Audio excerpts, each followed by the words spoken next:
The carriage wheels had barely stopped turning when Linnet Ashworth understood, with the quiet certainty of someone who had learned the lesson many times before, that she would not be seen tonight.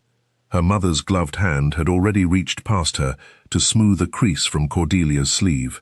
Her mother's eyes had already moved past her to study the great stone face of Aldercliff Hall rising behind the mist, counting windows, counting chimneys, counting, Linnet suspected, the precise weight of the fortune that lived inside them. Nobody had looked at Linnet since they left Ashworth Grange that morning, and she had stopped expecting them to somewhere around the second milepost. "Chin up, Cordelia," her mother murmured, though Cordelia's chin required no correcting. Cordelia's chin had never required correcting. It was the kind of chin sculptors dreamed about, set beneath eyes the color of rain-washed violets, framed by hair so fair it seemed to hold its own private daylight, even in the grey afternoon. Linnet had spent 19 years standing beside that face, and had made a private peace with what it did to a room the moment it entered one. "And Linnet," her mother did not turn around, "do try not to wander. You know how you wander. It was not unkind exactly. It never was. That was the particular cruelty of it." Her mother's disappointment always arrived wrapped in the soft cloth of practicality, so that no one, least of all Linnet, could ever quite call it what it was.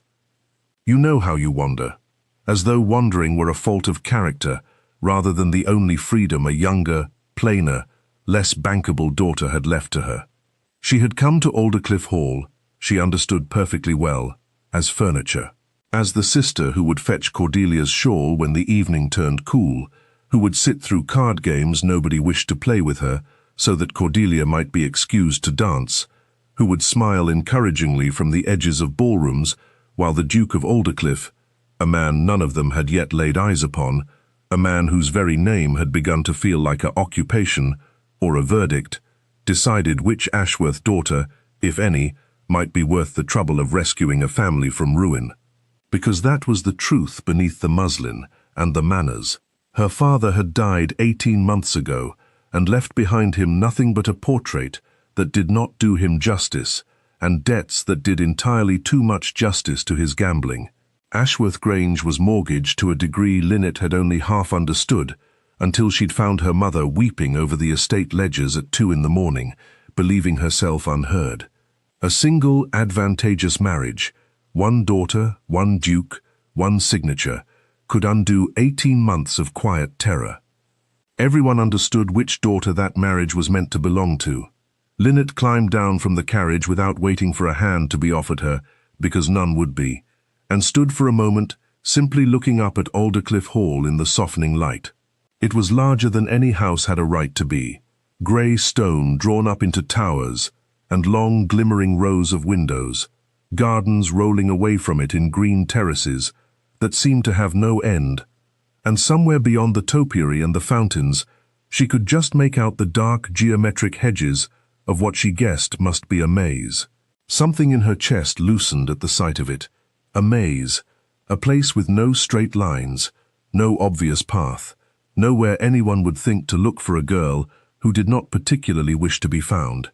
She did not know yet that a man was already thinking of that very maze, thinking of it with an intensity that would have startled her had she known, and that he had been thinking of it, in fact, since the moment 3 days ago when he had watched her, quite by accident, from an upstairs window of this very house, kneel in the mud beside an old man's overturned wheelbarrow without a single thought for her hem.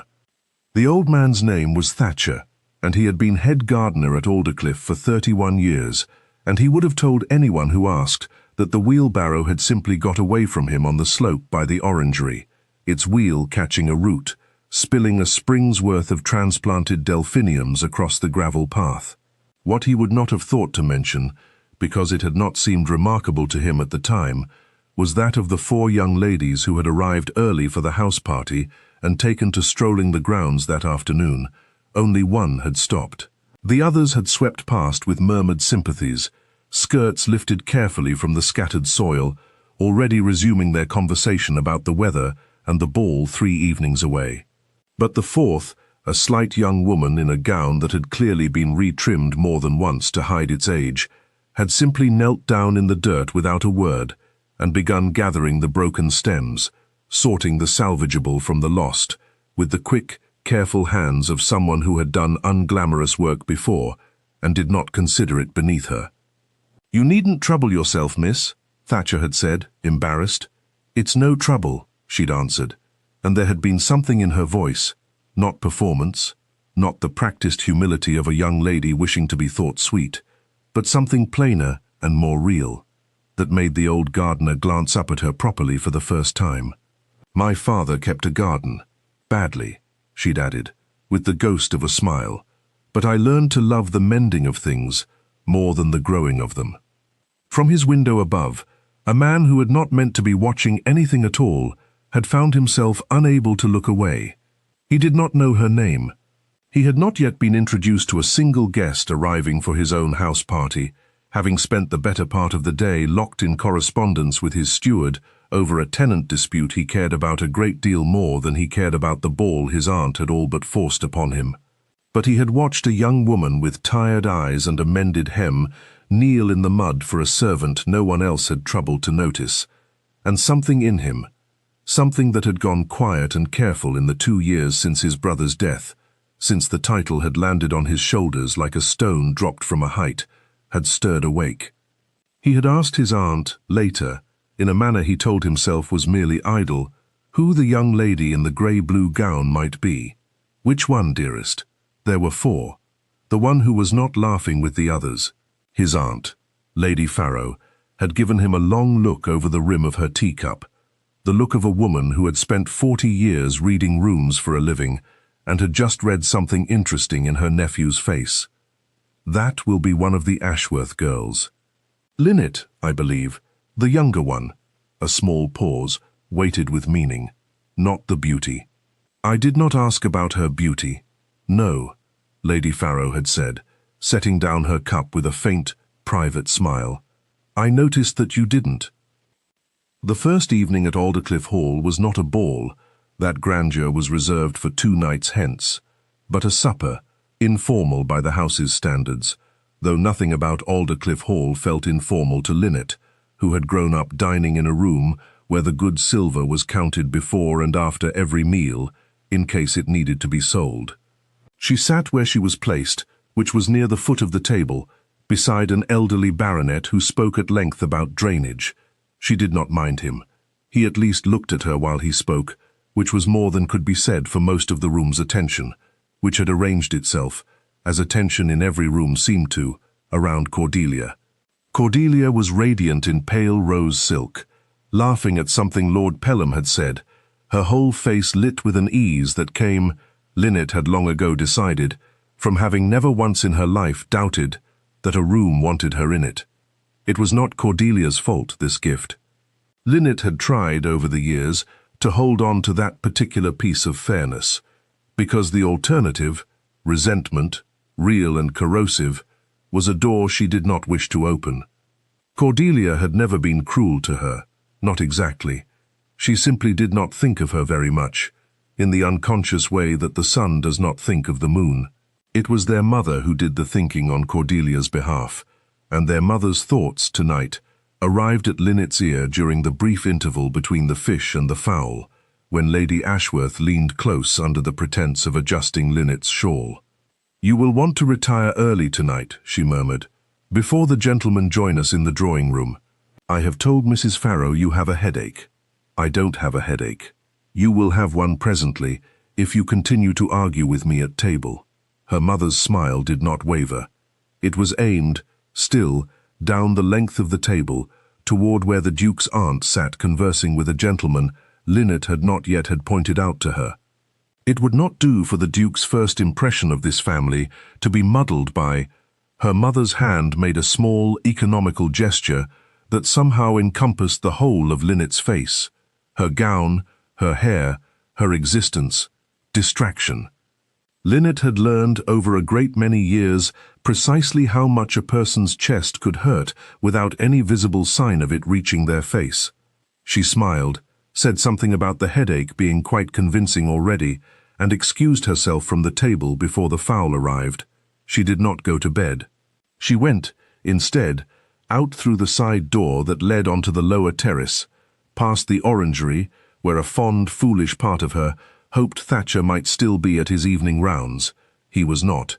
And down the long gravel path that she had marked, that first afternoon, as leading toward the maze.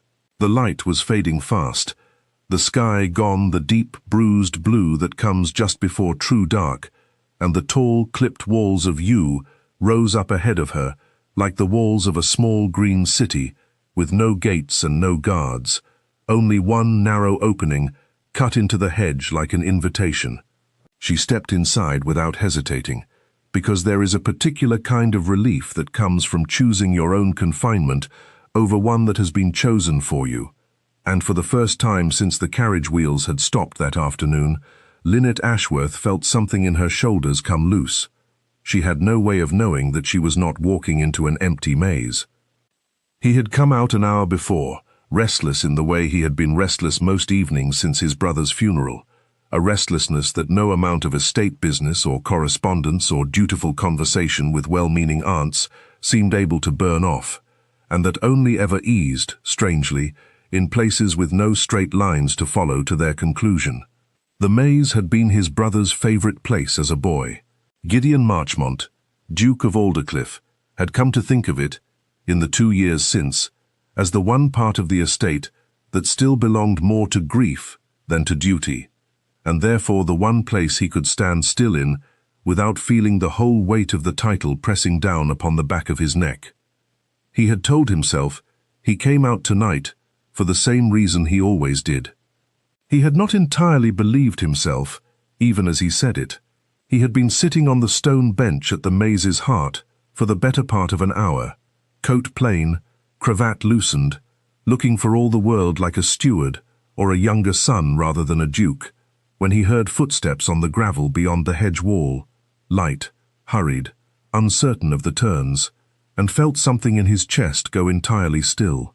He did not know, could not have known with any certainty, that it would be her, and yet some part of him, the same part that had watched her kneel in the mud 3 days ago and had not been able to look away since, had come out tonight with a hope so quiet he had not admitted it even to himself, that a young woman who had learned to love the mending of broken things, who had not laughed with the others, who had eyes that carried more weight than a girl her age ought to carry alone, might find her own way, eventually, to the one part of this vast and glittering house that had no interest in performance.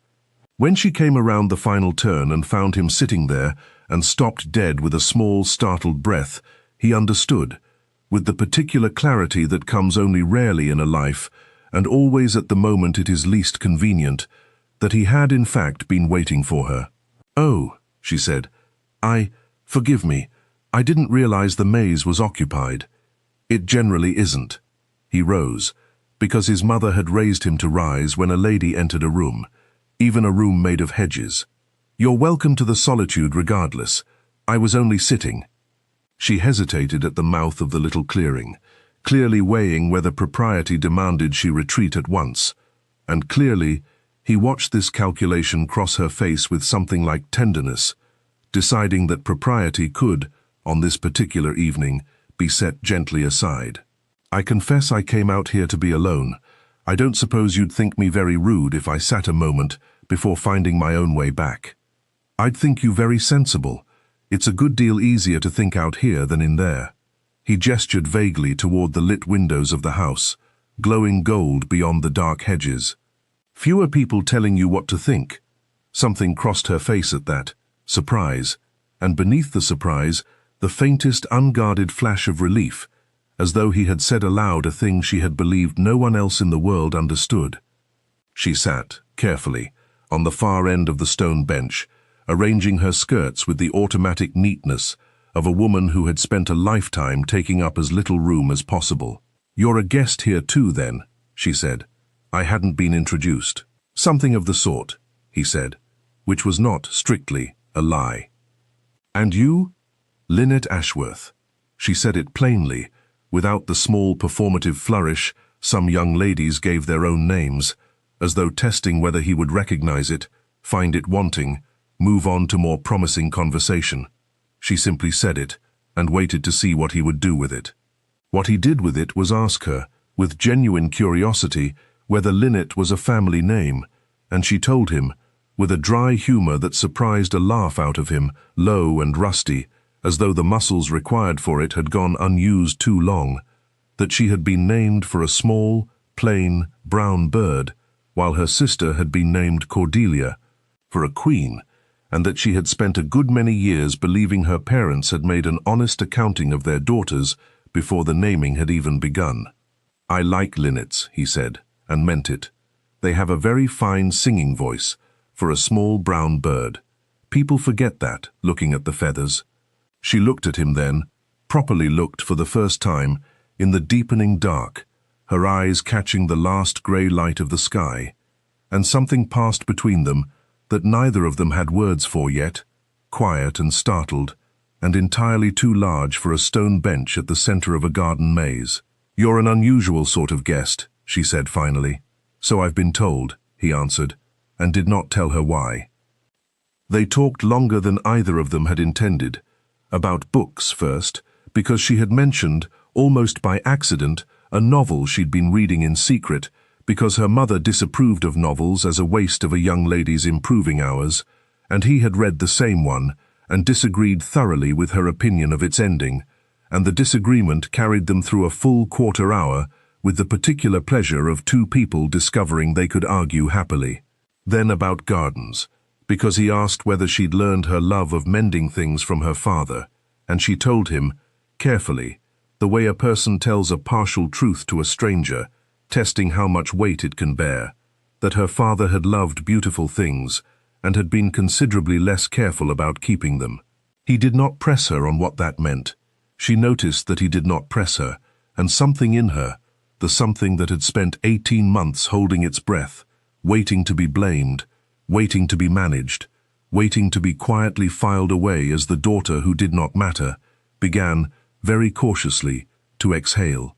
"You'll be at the ball," she said, when the church bell in the village beyond the park struck the half-hour, and she rose, reluctant, aware that her absence would soon be noticed, even by a mother, distracted with grander concerns. "I expect I will. I don't dance particularly well," she said, with the frank self-deprecation of a woman who had made her peace with the fact long ago. "My sister has all the grace in the family. I was given the sense instead, which is a good deal less useful at a ball. I find that very hard to believe." "Which part?" "Any of it," he said, and the low warmth in his voice made her flush in the dark, where, she told herself, he surely could not see it. He walked her to the mouth of the maze, because he would not have forgiven himself for letting her cross the dark lawn alone, and at the threshold, where the gravel path split off toward the house, she paused and looked back at him. "I don't know your name," she said. He felt the small lie sitting on his tongue, the easy answer he could have given, and found, to his own surprise, that he did not want to give it, not the false modesty of a false name, not tonight. But neither, he realized with something close to dread, was he ready for her to know the true one. Not yet. Not before he understood whether what had passed between them in the dark could survive the particular weight that his real name carried into every room it entered. "Call me Gideon," he said, which was true, as far as it went. "I find titles make for very poor conversation." She smiled, a real smile, unguarded, the first he had seen from her all evening, and said that she thought that the wisest thing anyone had said to her in a very long while, and left him standing at the mouth of the maze, with his heart doing something it had not done in 2 long years, watching her slight figure cross the dark lawn toward the golden windows of the house that, though she did not yet know it, already belonged to him. He stood there a long while after she had gone, turning over the strange, sudden certainty that had settled into his chest, that he had come to this house party expecting to perform his duty and choose a bride from among the eligible daughters his aunt had assembled for his inspection, and that instead, on the very first evening, in the one place at Alderclyffe that still belonged to grief rather than duty. Duty, and something far warmer than duty, had quietly, irrevocably, become the same thing. She did not sleep well that night, though not from any unhappiness. She lay in the unfamiliar bed in the small guest room she had been given, smaller, she'd noted without particular resentment, than the room Cordelia had been given, tucked as it was near the servant's stair, and turned over every word Gideon had said, testing them the way a person tests ice before trusting their full weight to it. He had not asked about her dowry. He had not glanced, even once, toward the lit windows of the house to see whether anyone of consequence might be watching him speak with her. He had asked what she thought, and then, this was the part she kept returning to, in the dark, with a small, helpless smile she was glad no one could see. He had listened to the answer as though it mattered. She told herself, firmly, that he was almost certainly some younger son or land agent's relation, invited to fill out the numbers at a house party, heavy with eligible young ladies and correspondingly short of eligible young men, and that whatever had passed between them on that stone bench was a pleasant evening's conversation and nothing more, the sort of thing a sensible woman filed away and did not build foolish hopes upon. She told herself this several times. She did not, entirely, believe it. The next morning brought the first real test of her resolve, in the form of her mother's voice, through the connecting door, before Linnet had even finished dressing. "You were seen coming in late last night." Linnet's hairbrush stilled. I went for air. "Alone, at that hour, in the gardens of a house you have been in for less than a day?" Her mother appeared in the doorway, already dressed for the morning, in a manner that suggested she had been awake and strategizing for some time. "Linnet, I do not ask a great deal of you. I have never asked a great deal of you. I ask only that you not embarrass this family at the one moment when embarrassment cannot be afforded. I embarrassed no one. I sat in a garden and thought my own thoughts, which I understand is not yet a crime, even for the daughter who does not matter." The words came out sharper than she'd intended, and she watched something flicker across her mother's face. Not quite guilt, her mother did not permit herself guilt, but something adjacent to it, quickly smoothed away. "That is not what I said. It is what you meant. It is what you have meant for 18 months. Linnet set down the hairbrush with more care than the moment strictly required, because she did not trust her hands not to shake if she did not concentrate on them. "I know why we are here, Mother. I know what is being weighed, and I know which daughter is meant to tip the scale.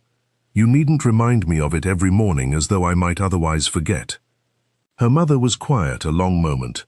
When she spoke again, her voice had lost its edge, replaced with something more tired, more honest, more difficult to argue with. "Your father left us nothing but debts, and a roof that leaks in November, Linnet. I am not asking you to disappear because I do not love you. I am asking you to disappear because I do not know how else to save this family, and Cordelia's face is the only currency we have left." It was, Linnet would think later, the most truthful thing her mother had said to her in a year, and it hurt considerably more than the cruelty had, because there was no cleanly drawn villain in it to resent. Only a frightened woman, and a dead man's debts, and a daughter who had never once been asked what she herself might want, because there had never seemed to be room in the calculation for wanting. "I won't embarrass Cordelia," she said finally, quietly. "I never intended to, but I won't disappear either, Mother. Not entirely. I don't think I have that left to give." Her mother looked at her for a long moment, really looked, in a way she had not in longer than Linnet could remember, and then nodded, once, and left the room without another word, and Linnet sat alone at the dressing table and discovered that her hands, after all, had been shaking the entire time. The 2 days before the ball passed in a blur of small mortifications and one bright secret thread running through the center of them, like a single strand of gold in an otherwise grey weave. She saw Gideon twice more before the ball, once briefly, across the breakfast room, where he sat at the far end of a long table beside his aunt, and did not, to her private relief and private disappointment in equal measure, so much as glance her way, and once properly, in the walled rose garden on the second afternoon, where she had gone to escape a card game she had no interest in, and found him already there, ostensibly examining a trellis, in truth, she suspected, waiting. "You've been avoiding me," she said, without preamble, because 2 days of careful thought had convinced her that whatever this was between them deserved more honesty than the usual games. "I've been managing my time carefully," he corrected, with the ghost of a smile. "There's a difference, though I confess it may look identical from where you're standing." "And what does careful time management look like precisely?" "Like not making a spectacle of myself over a young lady in a house full of people who would very much enjoy watching me do it," he said, and something in his voice, dry but with a current of real feeling beneath the dryness, made her breath catch. They talked another half-hour in the rose garden, and this time she found herself telling him more than she'd meant to, about her father, about the debts, about the particular exhaustion of being loved conditionally her entire life, loved as far as she was useful and no further. She had not meant to say so much. She blamed, afterward, the particular quality of his listening, the way he did not flinch or offer easy comfort, but simply let her words land and sit in the space between them, taking their full weight seriously. "That's a great deal to carry," he said, when she'd finished, quiet. "Everyone carries something. Not everyone carries it so gracefully." She looked at him sharply, searching his face for mockery, and finding none, only a kind of careful, focused warmth that made her chest ache in a way she did not have a name for. "You say a great many kind things for a man who won't tell me his last name," she said. Something shifted behind his eyes. She would think of it later as the first true shadow she'd seen cross his face, brief and quickly mastered. "I'll tell you," he said. "Soon. I promise you that. I only ask that when I do, you remember this conversation exactly as it happened, and not let anything that comes after rewrite it."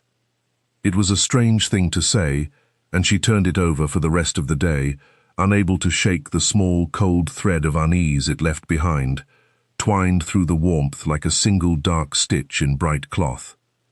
The night of the ball arrived with the particular violence that important nights always seem to bring.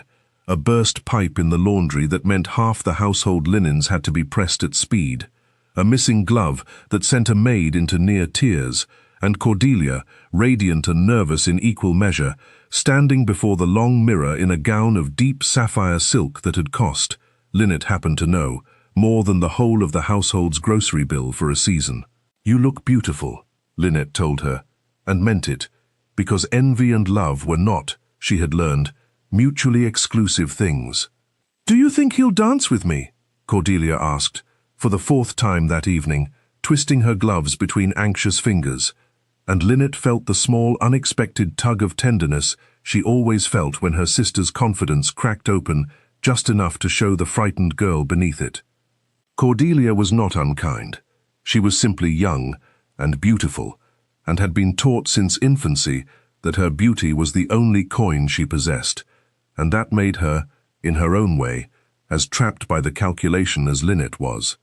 "I think everyone will dance with you," Linnet said, which was true, and did not answer the real question underneath the asked one. Her own gown was the pale green silk she had worn to 3 previous seasons, taken in and let out and retrimmed so many times that only she could have said, with any certainty, what its original shape had been. She did not resent it, particularly. She had made her peace over the years with being the daughter who wore last season's gown while her sister wore this season's, and she told herself, fastening the small string of her late grandmother's pearls at her throat, that a woman need not glitter to be worth looking at.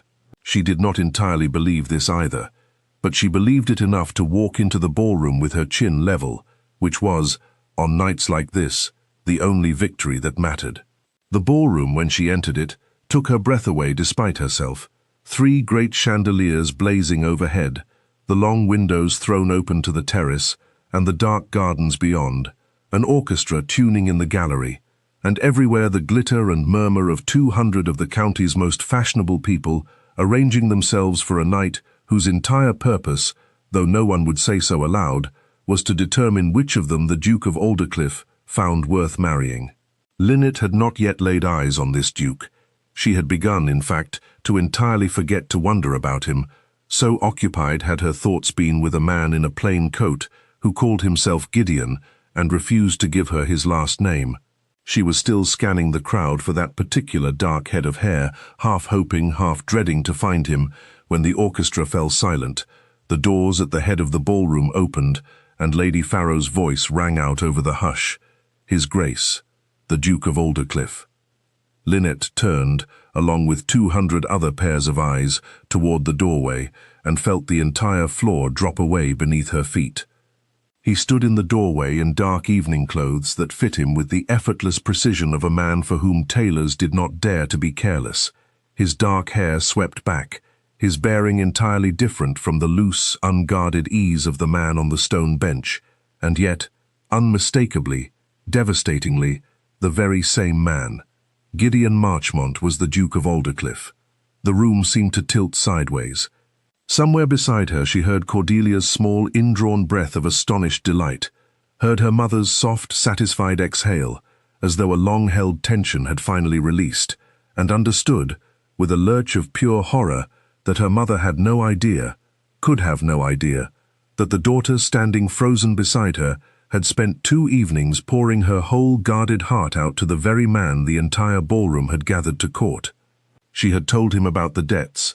She had told him about her father's failures, about being loved conditionally, about being the daughter who did not matter.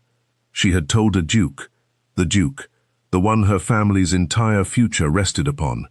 Every private humiliation she had never spoken aloud to another living soul, believing him to be no one of consequence at all. Shame arrived first, hot and total, followed almost immediately by something colder and sharper. Had he known, that first night in the maze? Had he sat there on that stone bench and let her speak so freely, because he had wanted, all along, to see what a foolish, unguarded girl might reveal when she believed there was nothing at stake?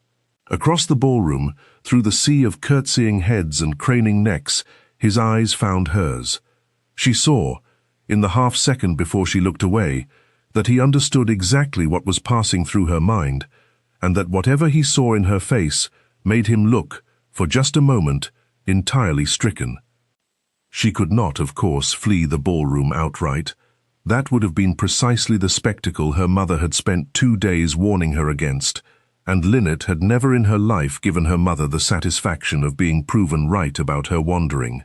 So she stood her ground through the receiving line, through the agonizing formal introductions, through the moment when the Duke of Alderclyffe bowed over her hand, with perfect, distant courtesy, and said, "Miss Ashworth," in a voice with no trace of the low, warm laughter she had coaxed out of him 2 nights before, and she said, "Your Grace," in a voice equally distant, equally correct, and felt something in her chest crack cleanly in 2.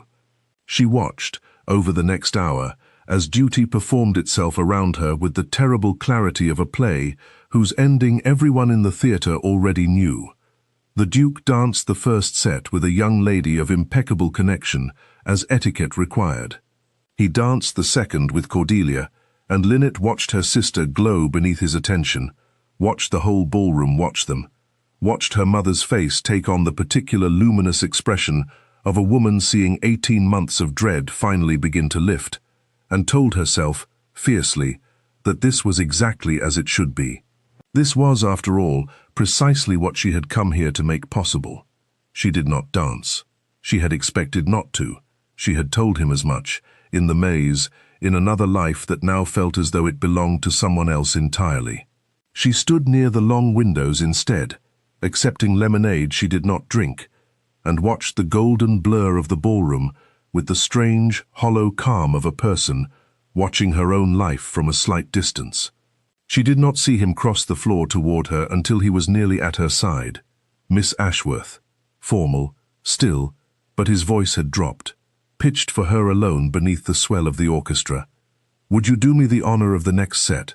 I told you I don't dance well, Your Grace." She could not quite keep the edge from the title, could not quite keep her eyes from sliding, involuntarily, toward where her mother stood watching this exchange, with an expression of dawning, disbelieving hope. "I imagine there are a great many partners here, better suited to a duke's ballroom." "I don't want a great many partners."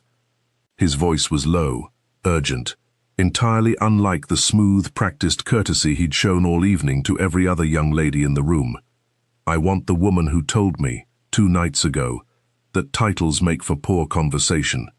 Give me the chance to prove she was wrong, to think I'd forgotten that, the moment mine was announced." She looked at him properly then, really looked, past the fine evening clothes and the crown of dark hair and the weight of every eye in the ballroom watching this exchange with barely disguised curiosity, and saw, beneath all of it, the same man who had sat with her in the dark and listened as though her words mattered. "You let me speak to you as though you were no one," she said, quiet, only for him. "You let me tell you things I have never told anyone."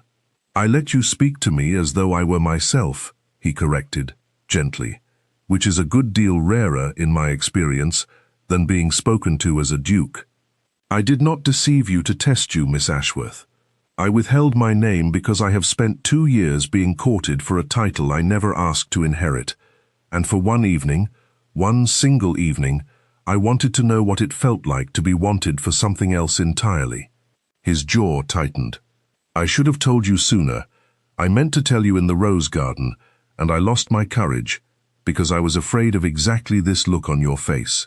The orchestra swelled into the opening bars of a new set. Around them, the ballroom had gone very quietly, very intensely interested, in the way ballrooms always did when a duke stood too long and too close to a young lady of no particular fortune. "Dance with me," he said again, and held out his hand, "and let the rest of the room think what it likes. I find I no longer particularly care." She looked at his outstretched hand for a long moment, felt her mother's eyes, her sister's eyes, 200 strangers' eyes, all fixed upon the answer she was about to give, and then, very slowly, she set her hand in his. The room, she would think later, had never gone so silent so fast. It should have been a triumph. In the strange arithmetic of a ballroom, a duke's public choice of a partner was meant to settle questions rather than raise them, and for one golden half-hour, as they moved together through the figures of the dance with a fluency that surprised them both, she had lied, it turned out, about dancing poorly. She danced beautifully when she forgot to be afraid. Linnet allowed herself to believe that something rare and true had simply, impossibly chosen her. But triumphs of that kind are rarely permitted to stand unchallenged, and the challenge, when it came, arrived from precisely the direction Linnet had least expected. It was not Cordelia. Cordelia, to her enormous and lasting credit, watched her sister dance with the Duke of Alderclyffe with an expression that shifted, over the course of the set, from startled hurt to something more complicated and, eventually, something that looked almost like relief, as though a weight she had never asked to carry had just been lifted from her narrow shoulders by someone else's hand. It was, instead, Lord Pelham, a gentleman of comfortable fortune and considerably less comfortable temper, who had spent the earlier part of the evening paying Cordelia the kind of pointed attention that suggested serious intentions, and who watched the Duke's sudden public interest in the plainer, poorer Ashworth sister with the calculating eye of a man recalculating an investment. He found Linnet during the supper interval, cornering her with practiced smoothness near the refreshment table, while her mother was occupied elsewhere. "A remarkable turn of events, Miss Ashworth," he said, with a smile that did not reach his eyes. "One wonders how a young lady with, forgive my bluntness, so little to recommend her in the way of fortune managed to secure His Grace's particular interest so very quickly." "I imagine His Grace makes his own decisions, my lord, regardless of what recommends me." Of course, though it does make one curious." He lowered his voice, glancing around to ensure they were not overheard. "I understand your late father left the family in rather significant debt. Some might wonder whether a clever young lady, aware of her family's straits, might not go to considerable lengths to secure a fortune capable of resolving them. Some might even call it a scheme, cleverly played. The accusation landed like a slap, precisely because it was close enough to a version of the truth to sting. She had known, from the very first carriage ride, exactly what was riding on this house party, but far enough from the actual truth of her heart to feel like a violation. She had not scheduled that first evening in the maze. She had not known, could not have known, who she was speaking to. "You are entitled to your wonder, my lord," she said, keeping her voice level through sheer force of will. "I am not obliged to satisfy it." "No," he agreed, smiling thinly, "but I imagine His Grace's aunt might be considerably more obliged to hear it satisfied, when the question is put to her directly." A scandal of that shape, a fortune-hunting daughter of a bankrupt estate deceiving a grieving duke into believing her affection genuine, would do a great deal of damage, Miss Ashworth, to a family that can afford no further damage at all. He left her standing there, shaking, beside the untouched lemonade, and it took every ounce of composure she possessed to walk back into the ballroom with her chin level, as though the ground beneath her had not just shifted dangerously beneath her feet. The rumor, once planted, grew with the terrible speed such things always do among a crowd already primed to enjoy a scandal. By the following morning, it had woven its way through the breakfast room in murmured fragments. A fortune hunter, some were saying, a scheme laid with her mother's full knowledge, others embellished. A girl clever enough to arrange an accidental meeting in a darkened maze, knowing full well who she would find there. Linnet heard the last version from her own mother, who arrived at her door white-faced and trembling with an anger that took Linnet several confused moments to understand was not, in fact, directed at her. "They are saying you planned it," her mother said, without preamble, "that you knew who he was from the very first evening, and contrived to be alone with him, to trap him into—" She stopped, pressing a hand to her mouth. "Lord Pelham has been most vocal on the subject. I have just come from Lady Farrow, who wished to know, in the gentlest possible terms, whether there was any truth to it." Linnet's stomach dropped. "And what did you tell her?" "I told her the truth, because it is the only weapon I have left to use on your behalf, which is that my daughter did not know the Duke of Alderclyffe from a stable hand until the moment his name was announced in that ballroom, because my daughter has spent her entire life being taught that she is not important enough to warrant careful scheming for anything at all." Her mother's voice cracked on the last words, and Linnet realized, with a fresh shock beneath the first, that her mother was weeping, actually weeping, openly, for perhaps the first time since her father's funeral. "I have done you a terrible unkindness these 18 months, Linnet. I made you small because I believed it would keep this family safe, and instead, I have handed a vicious man exactly the shape of story he needed to destroy you with. I am sorry. I am so sorry." Linnet crossed the room and, for the first time in longer than she could remember, put her arms around her mother, and the two of them stood together in the cold morning light, holding on to each other with the particular fierceness of people who have just discovered, too late, how much they had been withholding from each other, out of fear. "We will manage it," Linnet said, though she did not, in that moment, have the faintest idea how. She did not see Gideon that day. He was closeted, she learned from a maid's hurried whisper, with his aunt and his solicitor, dealing, the whispers said, with the sudden delicate matter of a scandal that threatened to attach itself to his household on the very weekend, meant to secure his future. She told herself she understood. A duke could not simply ignore a rumor of this shape. There were tenants and estates and a family name to consider, weight far beyond the reach of one evening's tenderness in a garden maze. She told herself this with great firmness, all through a long, silent afternoon spent in her room while the rest of the house party murmured downstairs.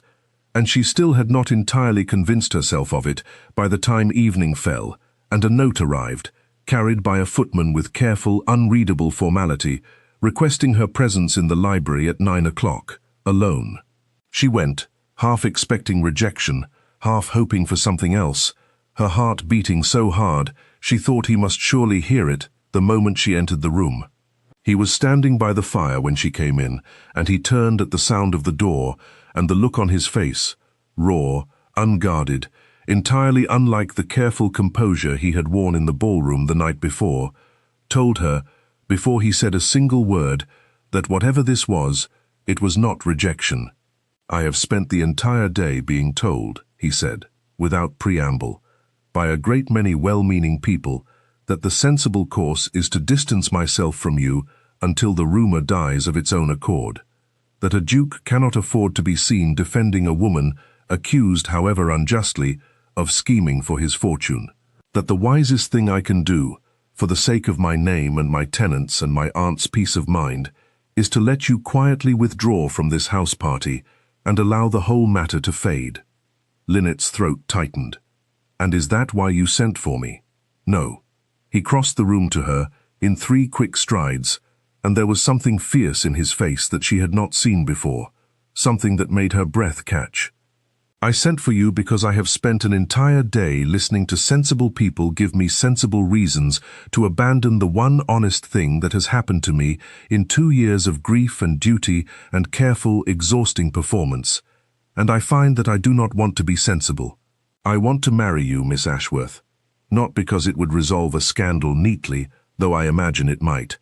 Not because your family's circumstances move me to pity, though they do, and I am ashamed of every comfortable hour I have ever spent while a woman I care for went cold with worry.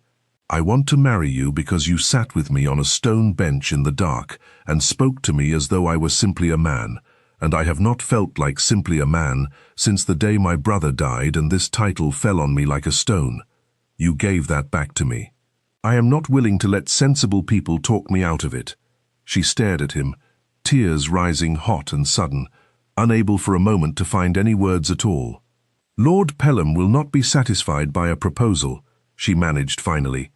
"He will say it proves the scheme succeeded." "Lord Pelham," Gideon said, with a grim edge to his voice she had not heard before, "will find that dukes, whatever their other failings, are not without resources of their own when it comes to defending the people they love. He will not trouble you again. That I promise you." He softened, reaching for her hand. "But none of that is the true question tonight. The true question is only this: do you want it? Not the debts resolved, not the scandal silenced. Those things I will see to regardless, because it is the right thing to do, and I find I am done waiting for the right thing to be convenient. Do you want me, Linnet? The man on the bench, not the title." She looked up at him, at the man who had listened to her broken confessions in the dark without flinching, who had waited, quite literally, in the one place at Alderclyffe that still belonged to grief, hoping a girl who had learned to love the mending of broken things might find her own way there, and understood, with a certainty that settled through her like warmth returning to cold hands, that this was not a question that required careful weighing at all. "I want the man on the bench," she said. "I have wanted him since before I knew there was anything else to want." He kissed her then, in the firelit library, gently at first, and then with a depth of feeling that told her more clearly than any words could have that 2 years of careful, guarded grief had just, finally, found its way home. The public reckoning, when it came, was swifter and more satisfying than Linnet could have dared to hope. Gideon called Lord Pelham to account the following morning, not with the crude theatre of a duel, but with something far more devastating to a man like Pelham. Cool, precise, public correction, delivered before the assembled house party at breakfast, in which the Duke of Alderclyffe stated plainly, and without room for argument, that he alone had sought out Miss Ashworth's company in the maze, unannounced and unrecognized, that she had known nothing of his identity until the moment it was declared before the entire ballroom, and that any gentleman who continued to suggest otherwise would find himself no longer welcome at Aldercliff Hall, nor in any house where the Duke's good opinion carried weight, which was, as everyone in the room understood perfectly well, nearly every house of consequence in the county. Lord Pelham departed before luncheon. Cordelia, to Linnet's quiet astonishment, sought her out that same afternoon, finding her alone in the rose garden where, not so many days before, Linnet had first learned that honesty could be a kind of courage. "I am glad," Cordelia said, without preamble, twisting her gloves in the way she did when nervous. "I know I ought perhaps to be devastated, since Mother had rather set her heart on, well, you know what she'd set her heart on. But I think I am glad, Linnet, and I think that surprises me more than it surprises you." "Why glad?" Cordelia was quiet a moment, looking out over the roses with an expression Linnet had rarely seen on her sister's face. Something thoughtful, something almost sad. "Because I have spent my whole life being told my face was the only thing that mattered about me, and I have never once, not in 19 years, had anyone look at me the way that man looked at you last night. Not for my face. For something else entirely." She looked at Linnet then, and her eyes were bright. "I think I should like, someday, to be looked at that way myself. I don't think I'll find it by being chosen for my face, though. I think I'll have to be brave enough to be known first, the way you were." She reached out and squeezed her sister's hand. "You were always the braver one, Linnet. I only ever had the easier road to walk. I'm sorry it took me 19 years to notice." It was, Linnet thought, blinking back sudden unexpected tears, the truest conversation she and her sister had ever had, and the beginning, she hoped, of a good many more. The formal betrothal was announced 3 weeks later, at a smaller, quieter gathering than the grand ball that had begun it all, a decision both Linnet and Gideon had made deliberately, wanting the moment to belong to them rather than to the county's appetite for spectacle. Lady Ashworth, who had spent 18 months learning to calculate her daughter's worth in the cold currency of debt and desperation, wept through the entire ceremony and would not, for weeks afterward, stop telling anyone who would listen that she had always known that her Linnet was destined for something remarkable. Linnet forgave her the small revision of history. There was, she had come to understand, a particular grace in allowing people room to grow into their better selves, even when the growing came later than one might have wished, and her mother's fear, however imperfectly it had expressed itself, had never once in truth been separate from love. The debts were settled quietly, without fanfare, in the manner of a man who had learned that the finest gestures were the ones that asked for no gratitude in return. Ashworth Grange's leaking roof was repaired before the following November arrived. Thatcher the gardener, when he heard the news of Miss Ashworth's engagement to his own master, allowed himself, for the first time in 31 years of careful service, to be seen grinning like a boy across the length of the kitchen garden. And on a soft autumn evening, some months after that first meeting, Gideon led his wife-to-be back through the winding green corridors of the Aldercliff maze, to the very same stone bench where two strangers had once sat together in the dark, unaware of everything that waited to unfold between them. "Do you remember," he said, drawing her down beside him, "telling me you didn't suppose I'd think you very rude for wanting to sit alone a moment before finding your own way back? I remember. I have thought of it every day since, of how close I came to losing my courage in that rose garden, and letting you walk away from me still believing yourself the daughter who did not matter." He lifted her hand, pressing a kiss to her knuckles with a tenderness that still, even now, made her breath catch. "I want you to know something, Linnet, and I want you to believe it entirely, because I intend to spend the rest of my life proving it true. You were never furniture in any room I have ever stood in. From the very first afternoon, kneeling in the mud for an old man's spilled flowers, while 3 other young ladies swept past without a glance, you were the only thing in that garden I could not stop looking at. I did not wait for you in this maze because I was testing you. I waited because some part of me already knew, before I had even learned your name, that you were the one person at that entire house party worth waiting for." She looked at him in the fading light, at the man who had found her worth seeing when no one else had thought to look, who had chosen honesty over convenience and love over the safe, sensible calculations of dukedom, and felt, for the first time in her entire life, the full and settled certainty of being exactly, completely known. "Then I am glad," she said softly, "that I chose this maze to hide in." "So am I," he murmured, drawing her close as the last light faded gold over the hedges. "So, my love, am I." They were married the following spring, in the small stone chapel at Alderclyffe, with Cordelia standing as her sister's attendant, in a gown of simple grey-green that Linnet had chosen herself, and Lady Ashworth weeping happily in the front pew, and old Thatcher watching from the back, with flowers he had grown himself, lining every windowsill of the church. And though the Tun would talk for a full season about the extraordinary tale of the plain Ashworth sister who had hidden in a duke's garden maze and found, instead of solitude, the one man in England who had been waiting there, quite patiently, quite certainly for her, Linnet found, in the years that followed, that she cared a good deal less for what the Tun made of her story than for the simple, private truth at the centre of it, that she had spent 19 years believing herself the daughter who did not matter, and had discovered, in the deepening dusk of a stranger's garden, that she had been wrong about herself all along. She had only ever needed one person to see her clearly. It had simply taken a maze, and a waiting duke, and a great deal of courage on both their parts, to find him.